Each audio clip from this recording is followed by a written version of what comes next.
দোকানপাট খুলনা মেডিকেল কলেজের সামনে একদম মূল প্রাণকেন্দ্র, যেখানে বিভাগীয় একটা মেডিকেল কলেজ।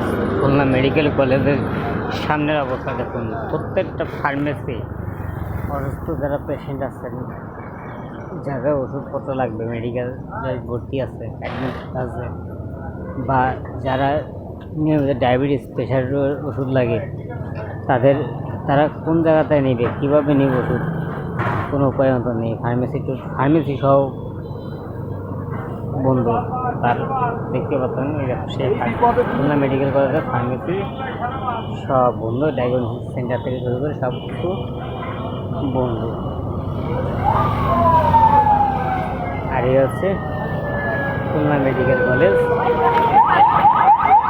শুধু অ্যাম্বুলেন্স ছাড়া আর খুলনা মেডিকেল কলেজ ওপেন ছাড়া আর ইমার্জেন্সি রোগী পরিবহনের জন্য, আনা নেওয়া করার জন্য অ্যাম্বুলেন্স ছাড়া, সার্ভিস ছাড়া আর সব কিছুই বন্ধ। এবং মেডিকেলের কাজে ব্যবহারযোগ্য ওষুধের গাড়ি ছাড়া আর সব কিছুই বন্ধ করে দিচ্ছে,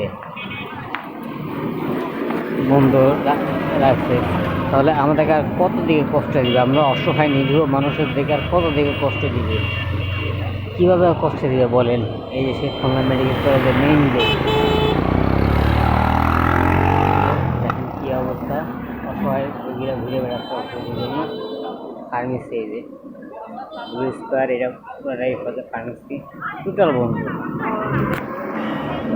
তো অবশ্যই ভালো লাগলে লাইক, কমেন্ট এবং শেয়ার করবেন, সবাইকে দেখার সুযোগ করে দিবেন। ধন্যবাদ। আসসালামু আলাইকুম।